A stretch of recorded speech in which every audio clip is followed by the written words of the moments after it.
ಮುಡಾ ಪ್ರಕರಣದ ವರದಿ ಸಲ್ಲಿಕೆಗೆ ಲೋಕಾಯುಕ್ತ ಸಿದ್ಧತೆ ಮಾಡಿಕೊಳ್ತಾ ಇದೆ. ಜನವರಿ 25ಕ್ಕೆ ಹೈಕೋರ್ಟ್ಗೆ ವರದಿ ಸಲ್ಲಿಸೋದಕ್ಕೆ ತಯಾರಿ ನಡೆಸ್ತಾ ಇದೆ.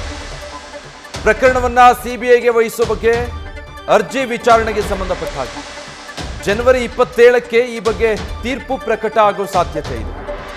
ಹೀಗಾಗಿ ಜನವರಿ 25ಕ್ಕೆ ಲೋಕಾಯುಕ್ತ ವರದಿ ಸಲ್ಲಿಸಬೇಕಾಗಿದೆ. ಲೋಕಾಯುಕ್ತದ ತನಿಖೆ ಮೇಲೆ ನಮಗೆ ನಂಬಿಕೆ ಇಲ್ಲ ಅಂತೇಳಿ ಮತ್ತೊಂದು ಕಡೆ ಕೋರ್ಟ್ನಲ್ಲಿ ಅರ್ಜಿ ಹಾಕೊಂಡಿರೋ ಕಾರಣ ಅದನ್ನು ಸಿಬಿಐಗೆ ವಹಿಸಬೇಕು ಅಂತ ವಾದ ಪ್ರತಿವಾದ ನಡೆದಿದೆ. ಅದರ ತೀರ್ಪು 27ನೇ ತಾರೀಕು ಪ್ರಕಟ ಆಗಬೇಕು. ಅದಕ್ಕೂ ಮುಂಚೆ ಜನವರಿ 25ಕ್ಕೆ ತನಿಖೆಯ ವರದಿಯನ್ನು ಸಲ್ಲಿಸೋದಕ್ಕೆ ಲೋಕಾಯುಕ್ತ ಸಿದ್ಧತೆಯನ್ನು ಮಾಡಿಕೊಳ್ತಾ ಇದೆ. ಇದುವರೆಗೂ ಏನೇನೆಲ್ಲ ತನಿಖೆ ನಡೆಸಲಾಗಿದೆ, ಯಾವೆಲ್ಲ ಮಾಹಿತಿಯನ್ನ ಕಲೆ ಹಾಕಲಾಗಿದೆ ಅನ್ನುವಂಥ ವರದಿಯನ್ನು ಲೋಕಾಯುಕ್ತ ಕೋರ್ಟ್ಗೆ ಸಲ್ಲಿಸೋದಕ್ಕೆ ಸಿದ್ಧತೆ ಮಾಡಿಕೊಳ್ತಾ ಇರುವಂಥದ್ದು. ಮುಡಾದಲ್ಲಿ ತಲಾಶ್ ನಡೆಸಿದ್ದಂತಹ ಲೋಕಾಯುಕ್ತ ಸಿಎಂ ಸಿದ್ದರಾಮಯ್ಯ ಪತ್ನಿ ಹೆಸರಿನಲ್ಲಿ 14 ನಿವೇಶನಗಳ ಪ್ರಕರಣಕ್ಕೆ ಸಂಬಂಧಪಟ್ಟ ಹಾಗೆ ಡೀಟೇಲ್ಸ್ ಕೊಡ್ತಾರೆ ರವಿ ಪಾಂಡವಪುರ ಲೈವ್ನಲ್ಲಿ ಜಾಯ್ನ್ ಆಗ್ತಾ ಇದ್ದಾರೆ. ರವಿ, ಈಗ ಜನವರಿ 27ಕ್ಕೆ ಡಿಸೈಡ್ ಆಗಬಹುದು ಸಿಬಿಐಗೆ ವಹಿಸಬೇಕಾ ಬೇಡವಾ ಅನ್ನೋದು. ಈ ಮಧ್ಯೆ 2 ದಿನ ಮುಂಚಿತವಾಗಿ ಲೋಕಾಯುಕ್ತ ವರದಿ ಸಲ್ಲಿಕೆಗೆ ತಯಾರಿ ಮಾಡ್ತಾ ಇರೋದು. ಈ ಬೆಳವಣಿಗೆ ಬಗ್ಗೆ ಹೇಳೋದಾದ್ರೆ ವಿಜಯ್, ಮೂಡಾ ಹಗರಣ ಪ್ರಕರಣಕ್ಕೆ ಸಂಬಂಧಪಟ್ಟಂತೆ ಜನವರಿ 27ಕ್ಕೆ ಹೈಕೋರ್ಟ್ ಡೆಡ್ಲೈನ್ ಅನ್ನು ನೀಡಿತ್ತು.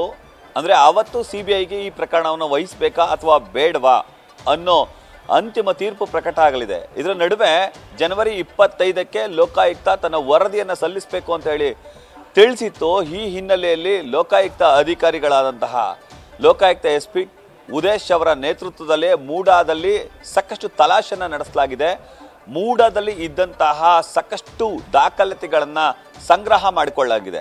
ಅದರಲ್ಲೂ ಸರ್ವೆ ನಂಬರ್ 464ರ 3.16 ಎಕರೆ ಭೂಮಿಯ ಪರಿವರ್ತನೆಯ ಸಭೆ ಜೊತೆಗೆ 14 ಸೈಟ್ಗಳ ಹಂಚಿಕೆಯ ಸಭೆ, ಈ 2 ಸಭೆಗಳ ಒಂದು ಕಾಲ್ ಶೀಟ್ ಅಥವಾ ಆ ಬುಕ್ಕನ್ನು, ಈಗ ಲಾಗ್ ಬುಕ್ಕನ್ನು ತೆಗೆದುಕೊಳ್ಳಲಾಗಿದೆ.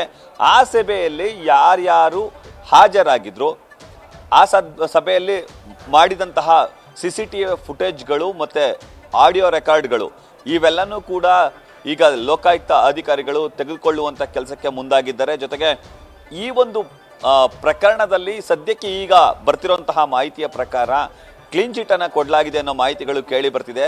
CM ಸಿದ್ದರಾಮಯ್ಯ ಹಾಗೂ ಅವರ ಪತ್ನಿಯವರ ಪಾತ್ರ ಇಲ್ಲ ಅಂತೇಳಿ ವರದಿಯಲ್ಲಿ ಉಲ್ಲೇಖ ಆಗಬಹುದು ಅಂತೇಳಿ ಮಾಹಿತಿಗಳು ಬರ್ತಾ ಇದೆ. ನ್ಯೂಸ್ ಫಸ್ಟ್ ನಿರ್ಭೀತಿಯಿಂದ ನಿಮ್ಮ ಪರವಾಗಿ.